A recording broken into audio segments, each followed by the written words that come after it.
Assalamualaikum warahmatullahi wabarakatuh. Perkenalkan, saya Fani Risa Dewi dari Prodi Administrasi Perkantoran Digital.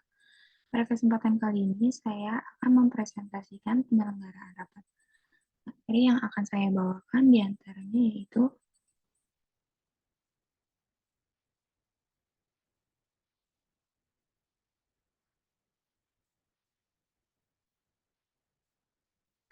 yang pertama ada unsur penyelenggaraan rapat, yang kedua itu ada jenis-jenis rapat, yang ketiga itu ada syarat menyelenggarakan rapat, yang keempat itu ada tipe peserta rapat, yang kelima ada tahap perencanaan rapat.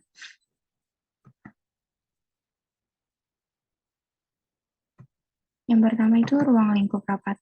Nah, rapat merupakan media yang menjadi tempat bertemunya beberapa atau sekelompok orang untuk menyelesaikan suatu masalah dengan cara berkoordinasi. Nah, rapat ini dilakukan dengan harapan masalah dapat terselesaikan dengan baik dan dapat diterima oleh pihak yang terlibat di dalamnya. Nah, melalui rapat, masalah yang sulit pun dapat dipecahkan dan membawa dampak positif bagi organisasi dan elemen-elemen di dalamnya. Lalu, menurut Darmo juga, rapat dapat dimaknai sebagai pertemuan yang melibatkan banyak orang dalam suatu organisasi untuk membahas suatu masalah. Dan menurut Nunung dan Ratu Evi, rapat merupakan pertemuan yang sudah diagendakan untuk merumuskan jalan keluar dalam menghadapi masalah. Nah, lalu di pembahasan pertama ini ada unsur penyelenggaraan rapat.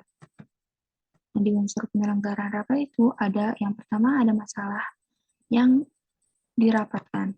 Nah, masalah yang menjadi bahan suatu rapat adalah masalah yang tidak dapat dipecahkan beberapa orang saja, tetapi diperlukan pihak tertentu untuk membantu memecahkan masalah dalam rapat tersebut.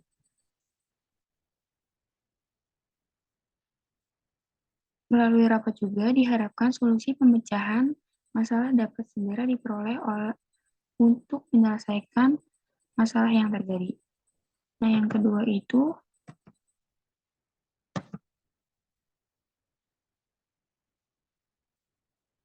ada pemimpin rapat. Nah, pemimpin rapat adalah orang yang paling bertanggung jawab terhadap pelaksanaan suatu rapat.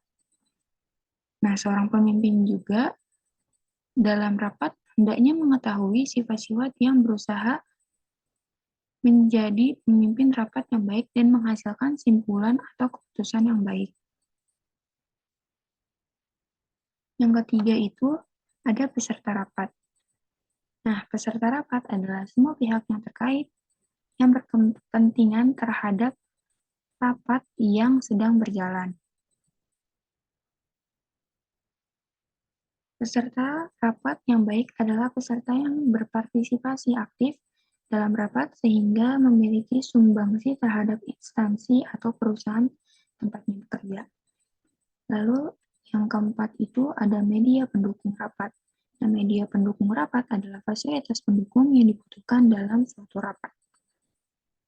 Melalui fasilitas yang tersedia diharapkan rapat dapat berjalan efektif, efisien, dan tertib. Dengan demikian, pelaksanaan rapat tersebut akan lebih lancar sesuai dengan yang diharapkan. Lalu yang terakhir itu ada notulis. Notulis adalah orang yang bertugas menulis berbagai informasi yang dihasilkan dalam suatu rapat. Nah, catatan informasi yang dihasilkan dari seorang notulis dikenal dengan istilah notula. Notula sendiri ini berguna sebagai informasi bagi rapat selanjutnya. Oleh karena itu, keterampilan dalam membuat notula yang baik merupakan syarat yang harus dipenuhi oleh seorang notulis. Lalu materi selanjutnya itu ada jenis-jenis rapat. Nah, jenis-jenis rapat ini dibagi menjadi 5. Di antaranya itu ada berdasarkan tujuannya, berdasarkan sifatnya, berdasarkan jangka waktunya, berdasarkan frekuensinya, dan berdasarkan lembaganya. Yang pertama yang akan saya bahas yaitu berdasarkan tujuannya. Nah, jenis-jenis rapat berdasarkan tujuannya itu yang pertama itu ada rapat penjelasan atau teaching conference. Nah, teaching conference ini adalah rapat yang dilaksanakan untuk memberikan penjelasan kepada para peserta rapat. Nah, dalam rapat ini, peserta tidak hanya dapat mendengarkan instruksi dari seorang pemimpin rapat saja, tetapi juga dapat memberikan penjelasan, mengajukan pertanyaan kepada seorang pemimpin. Lalu selanjutnya itu rapat pemecahan masalah atau problem solving conference. Nah, problem solving conference ini adalah rapat yang dihasilkan untuk memecahkan masalah yang sedang dihadapi. Nah, dalam rapat ini, peran peserta itu peran peserta rapat sangat besar dalam memberikan masukan untuk memecahkan masalah yang sedang didiskusikan di dalam rapat. Yang ketiga itu ada rapat perundingan atau negotiation conference. Negotiation conference ini adalah rapat yang dilakukan untuk mencari jalan keluar di antara dua pihak yang sedang berselisih. Nah, melalui rapat ini diharapkan solusi pemecahan yang seimbang dan tidak dapat merugikan salah satu pihak yang diperolehnya. Lalu selanjutnya itu ada jenis-jenis rapat berdasarkan sifatnya. Yang pertama itu ada rapat terbuka atau open conference. Nah, open conference ini adalah rapat yang dapat dihadiri oleh semua anggota organisasi. Nah, materi yang disampaikan dalam rapat ini juga sifatnya umum, tidak rahasia, dan dapat diketahui oleh banyak orang. Kedua itu adalah rapat tertutup atau closed conference. Nah, closed conference adalah rapat yang dihadiri oleh peserta rapat tertentu dan membahas masalah yang bersifat rahasia. Dan biasanya ini jumlah rapatnya itu dibatasi dan karena untuk menjaga kerahasiaannya.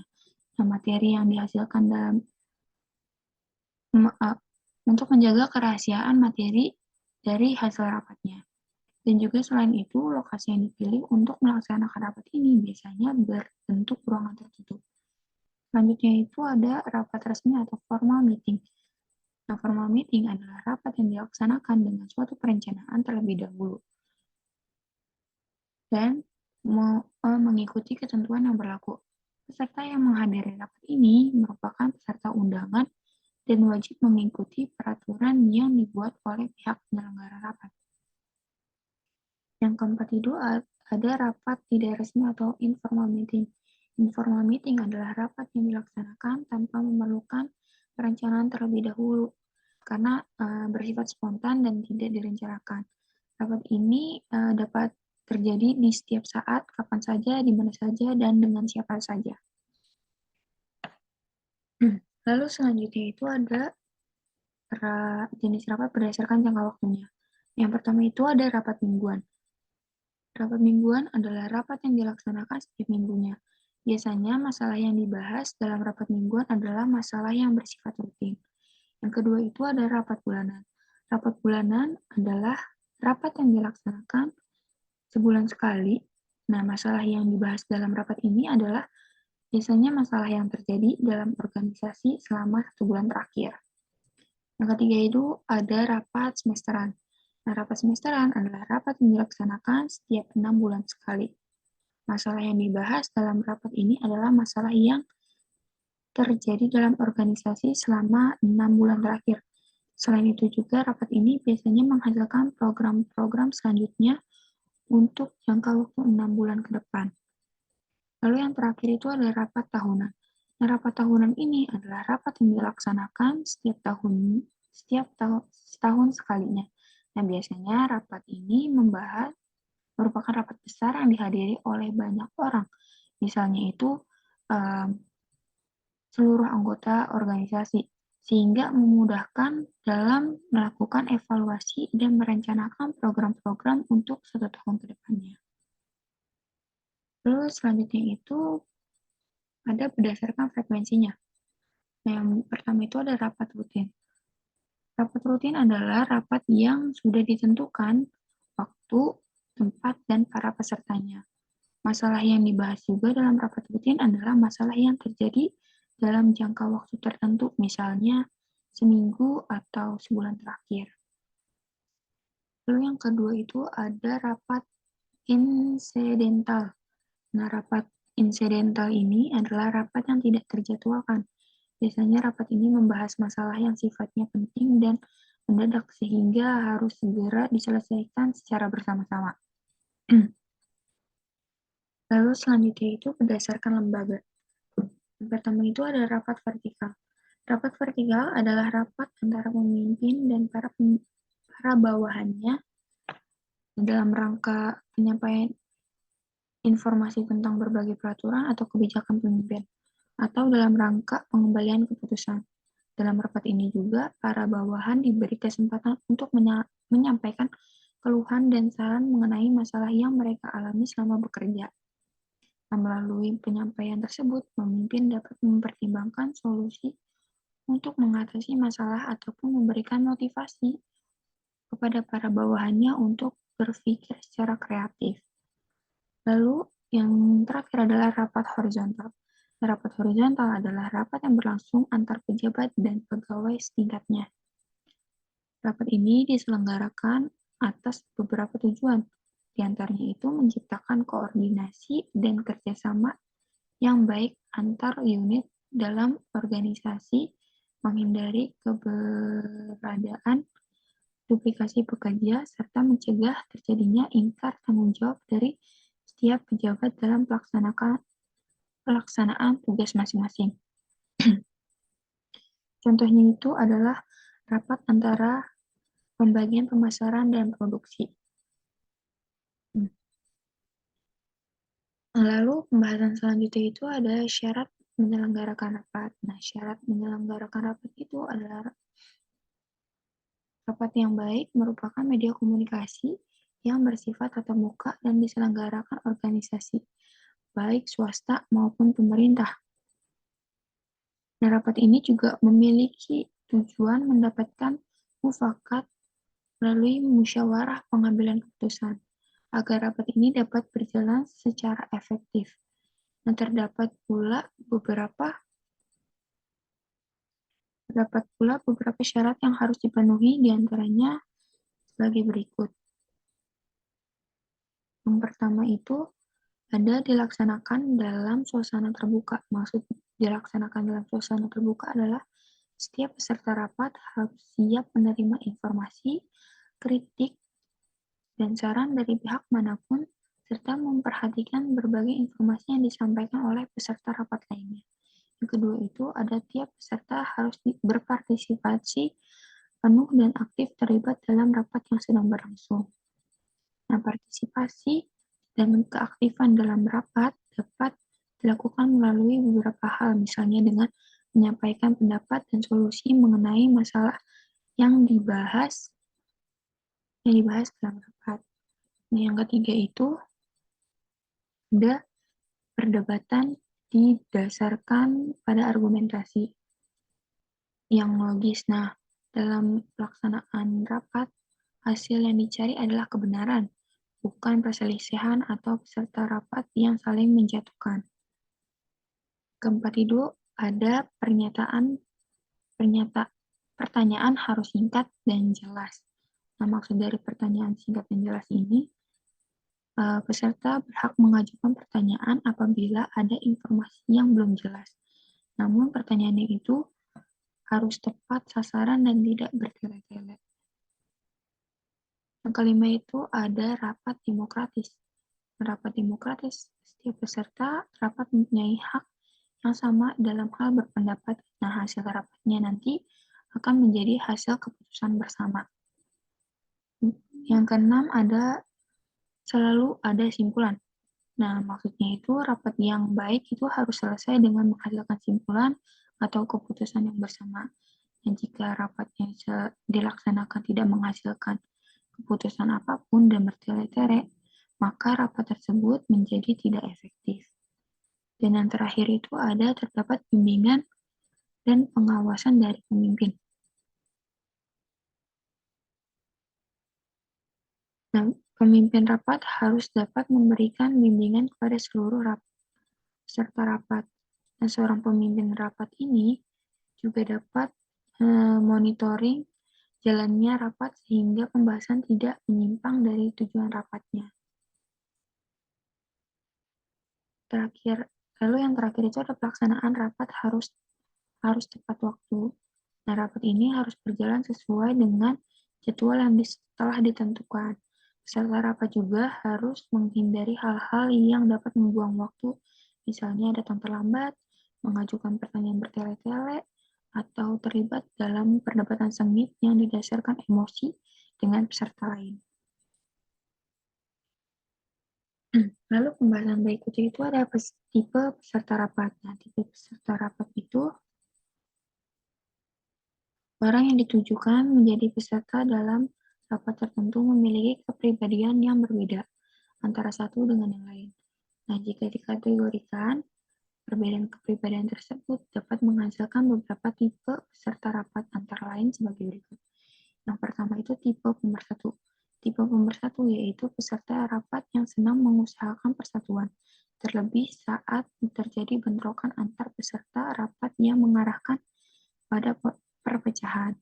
Lalu selanjutnya itu ada tipe perantara. Tipe perantara adalah peserta yang menjelaskan pendapat peserta lain yang kurang jelas. Nah, tipe ini sangat cakap dalam menangkap arti yang diuraikan para peserta lainnya. Yang ketiga itu ada tipe pendengar. Tipe pendengar itu adalah peserta yang tidak mempunyai sumbangan pikiran dan pendapat. Tipe peserta rapat ini cenderung kurang aktif karena hanya senang menjadi pendengar tanpa memberikan kontribusi yang berarti. Yang keempat itu ada tipe pemberani semangat. Nah, tipe pemberani semangat ini peserta yang sangat memberikan semangat dan dorongan kepada peserta rapat lainnya yang tampil ketika rapat berlangsung. Nah, kelima ada tipe inisiatif. Tipe inisiatif itu peserta yang sering memberikan inisiatifnya. Keenam, ada tipe pemberani informasi. Nah, tipe pemberi informasi ini adalah peserta yang memiliki banyak pengetahuan dan informasi sehingga sering membagikan pengetahuan dalam rapat. Dan yang terakhir adalah tipe penyerang. Tipe penyerang ini peserta yang sering memulai perdebatan dalam rapat dengan menyerang pendapat yang diajukan dari peserta lain. Nah, umumnya peserta dengan tipe penyerang ini terbagi menjadi dua tipe, yaitu peserta yang menyerang dengan argumentasi logis dan menyerang dengan argumentasi berdasarkan emosi. Lalu pembahasan terakhir adalah tahap perencanaan rapat. Nah, menurut Reboni tahun 2014, perencanaan terdiri dari elemen 5W atau why, what, who, when, dan where, dan 1H yaitu how. Nah, elemen-elemen tersebut berpengaruh dalam tahap perencanaan rapat, yaitu sebagai berikut. Yang pertama itu ada why atau mengapa. Alasan suatu rapat ini, why atau mengapa itu alasan suatu rapat ini harus diadakan. Nah, dalam hal ini diperlukan penulisan tujuan rapat secara tertulis. Nah, penulisan tersebut harus jelas dan singkat sehingga memudahkan peserta dalam memahami dan menyadari pentingnya menghadiri sebuah rapat. Yang kedua itu ada what atau apa. Nah, hal-hal yang diperlukan untuk memfasilitasi jalannya rapat secara baik. Nah, hal tersebut dapat berupa daftar informasi dan data pendukung yang memperlancar pembahasan dalam rapat ataupun hal-hal yang berkehendak dikembangkan dan dicarikan solusi dalam rapatnya. Yang ketiga itu ada who atau siapa. Nah, informasi ini mengenai siapa saja pihak yang akan terlibat dalam rapat dan mulai dari pemimpin, pembicara, hingga peserta rapat. Nah, dengan mengetahui jumlah dan identitas peserta rapat, panitia dapat segera membuat undangan rapat yang untuk disebarkan kepada setiap peserta. Yang keempat itu ada when atau kapan. Nah, when itu pertimbangan waktu yang paling tepat untuk mengadakan rapat. Nah, waktunya pelaksanaan rapat biasanya itu disesuaikan dengan jenis rapat, yaitu rapat rutin atau rapat insidental. Yang kelima itu ada where, di mana. Nah, pertimbangan tempat berlangsungnya rapat ini, penentuan lokasi rapat ini sangat penting untuk memastikan rapat berjalan kondusif dan efisien. Nah, penentuan lokasi ini dapat juga menjadi pertimbangan tersendiri apabila suatu perusahaan mempunyai banyak cabang. Dan yang terakhir itu ada who atau bagaimana. How. How atau bagaimana. How ini adalah pertimbangan cara menginformasikan dan memimpin jalannya suatu rapat. Demikian presentasi yang dapat saya sampaikan. Kurang lebihnya mohon maaf. Wassalamualaikum warahmatullahi wabarakatuh.